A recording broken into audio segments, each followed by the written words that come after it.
Assalamualaikum warahmatullahi wabarakatuh. Hai sahabat Youtube, kembali lagi di channel Madan YT Official coy.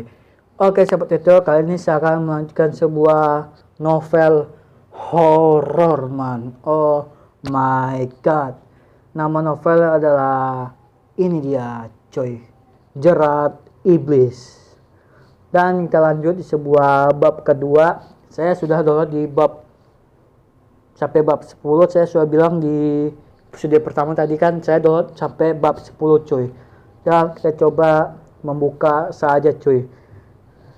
Dan kalau kalian mau mendengar sebuah audionya, ini dia cuy audionya. Oke, cukup segitu aja. Jadi kita langsung baca sebuah bab 2. Yang bab pertama itu prolognya semua, sebuah cerita-ceritanya langsung ditutup poin cuy. Sekarang ini ada sebuah bab kedua. Nama bab keduanya adalah pemikiran yang semut cuy. Dan kita langsung dengar aja. Ningsih memiliki suami gaib yang bernama Bima. Oh ternyata suami gaibnya namanya Bima cuy, si jin-jin laknat itu cuy. Dan mereka masih sering berhubungan layaknya suami dan istri. Meskipun Ningsih tak bisa melihat wujud Bima, dia tetap menikmati setiap rasa yang selalu berhasil membuatnya puas. Entah mengapa Ningsih mulai terbuai dengan sebuah kemudahan itu. Oh si Ningsih ini mempunyai sebuah suami jin yang bernama Bima cuy. Si jin ini telah memuaskan si Ningsih ini, namun si Ningsih ini tidak bisa melihat wujud asli si Bima jin ini coy.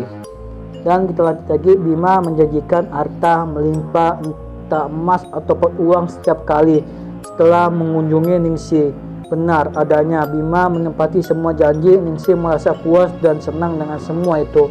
Oh ternyata Bima ini mempunyai sebuah janji kepada Ningsih, bahwasannya kalau si Bima ketemu Ningsih dan melakukan sesuatu seperti suami dan istri, dia akan memberi sebuah emas, uang maupun apa. Dan itu nyata cuy. Oh my god. Dan lagi aku tidak perlu khawatir tentang keuangan lagi pula. Usahaku sudah dibuka dan hasilnya lumayan, walau hanya warung mie ayam jamur, tapi hasilnya luar biasa laris. Ditambah semua uang dan emas hasil berhubungan dengan Bima, tak perlu lagi susah-susah payah seperti dahulu. Gumam Ningsih pada dirinya sendiri sambil menatap cermin seperti biasa. Sebelum mengunjungi tempat usaha, Ningsih selalu berdandan. Si Ningsih ini sudah membuka sebuah ruko mie instan, walaupun itu hanya kecil cuy. Dan dia juga mendapatkan emas dari si Bima jin ini yang telah dia ritualkan waktu bab pertama yang prolog itu cuy.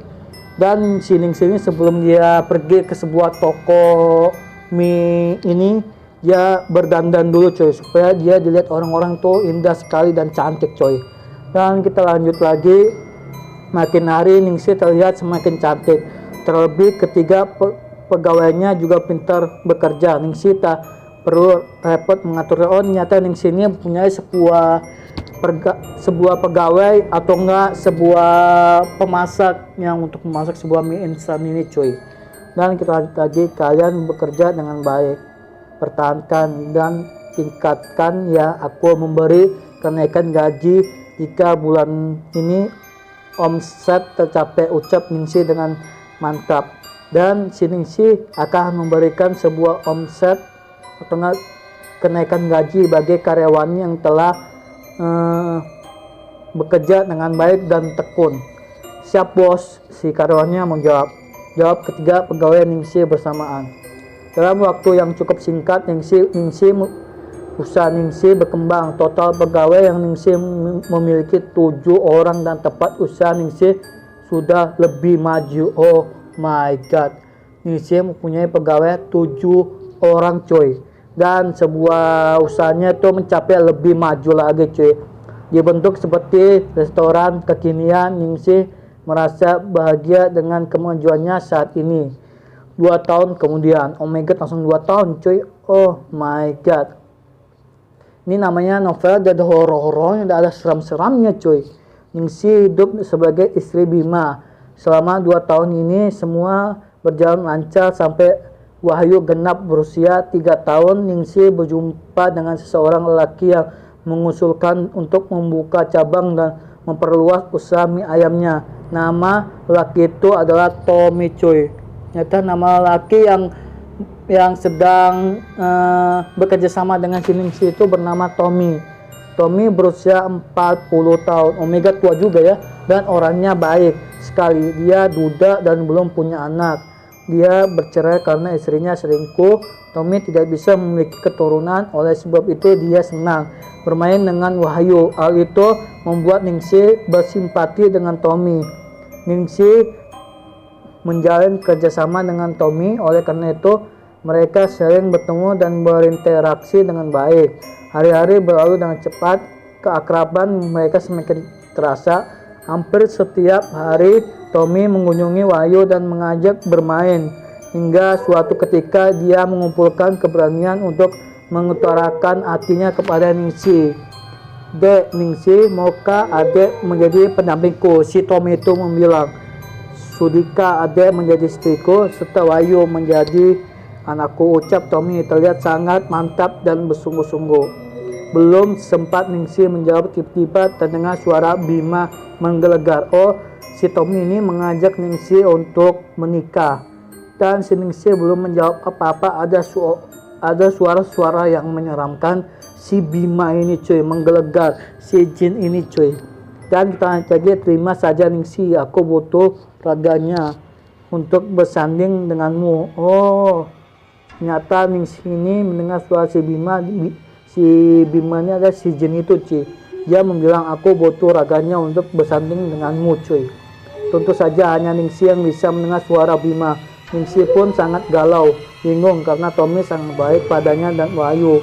Namun jika Ningsih menerimanya sama saja dan mengorbankan Tommy. Bukankah setiap lelaki yang menjadi suami Ningsih akan menjadi tumbal? Tuh beneran akan menjadi tumbal jika Ningsih mendapatkan suami-suami yang ada dia nikahi. Pasti Bima akan membuat Tommy celaka cepat atau lambat.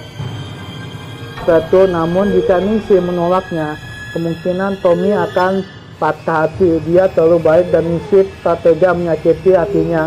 Kembali lagi Ningsih tak berani membantah perkataan Bima, suami gaib yang membuatnya kaya raya coy. "Mas Tommy, aku bersedia Mas, namun Mas janji ya, jika aku mengenalkan Mas ke keluarganya, Mas bilang kalau semua usaha dan kesuksesan ini milik Mas. Mas bilang saja kalau aku ini dahulu menjadi pegawai Mas." Jelas Ningsih sebagai permintaannya. Ningsih memanfaatkan situasi ini agar keluarganya di desa tidak curiga atas kekayaan yang dia dapat. Pastinya syarat itu tidak sulit bagi Tommy. "Baik deh, apapun permintaan kayak Ningsih aku kabulkan. Berarti ada mau kan menikah denganku?" Tommy kembali memastikan jawaban Ningsih. Ningsih mengangguk dan tersipu malu. Tommy lekas memeluk dan mengecup kening Ningsih. Rasanya hangat. Tubuh Tommy membuat sensasi yang berbeda dengan Bima yang tak beraga. Si Tommy menawarkan sebuah Ningsih untuk menikah dengannya. Dan Ningsih bercerita dengan si Bima, si suami gaib si jin ini. Bilangnya nikahin aja Ningsih, bahwa si Bima ini mau mengambil raga si Tommy ini. Tapi Ningsih ragu-ragu. Kenapa? Karena si Tommy ini sangat baik kepada dia dan restoran dan anak-anaknya cuy. Jadi Ningsih bingung dan dia ikut-ikutin aja, dan si Ningsih menerima. Dan Ningsih membilang ke Tommy bahwa si Ningsih ini ada pegawai si Tommy ini, kalau dia diajak ke keluarganya cuy. Dan kita lagi 2 bulan kemudian pernikahan diadakan begitu meriah dan semua keluarga Ningsih kagum melihat keberuntungan yang digapainya. Suami penyayang yang kaya raya. Tentunya banyak orang di desa Ningsih mulai membicarakan hal itu. Terlebih keluarga Agus ketika terlihat tidak suka dengan pernikahan Ningsih dan Tommy. Mereka pun tidak menghadiri pernikahan itu meski sudah diundang dan diminta restu. Bahkan sempat mengumpat tentang kematian Agus. Mereka belum ikhlas melepas kepergian Agus yang terlalu cepat cuy. Dan kita langsung lanjut lagi, geser ke paling bawah. Kan ini ceritanya panjang kali. Dan di sebuah cerita Mas hanya takut kalau Ade tidak bahagia, mungkin rasa trauma akan kejadian dahulu belum pudar. Apalagi Ade cantik sekali, pasti banyak laki yang menggoda. Tak disangka Tommy masih trauma akibat kegagalannya dahulu. Ningsih pun memeluk tubuh suaminya dengan lembut dan manja. Mas, tidak akan terjadi hal itu, Ningsih. Sayang Mas, Tommy, Mas percayakan pada Ningsih. Tommy pun mengusap rambut-rambut istrinya. Mas percaya padamu deh. Semoga kita bisa bersama sampai menua nanti. Ningsih terdiam mendengar ucapan Tommy. Jelas itu hal yang mustahil untuk diwujudkan. Ningsih hanya bisa bersama Bima. Tommy hanya suami di dunia untuk sesaat. Ningsih meneteskan air mata dalam bening.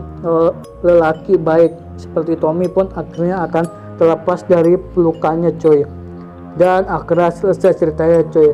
Nanti kita akan lanjut di sebuah bab ketiga. Saya akan ceritakan lagi di episode ketiga dengan bab ketiga coy.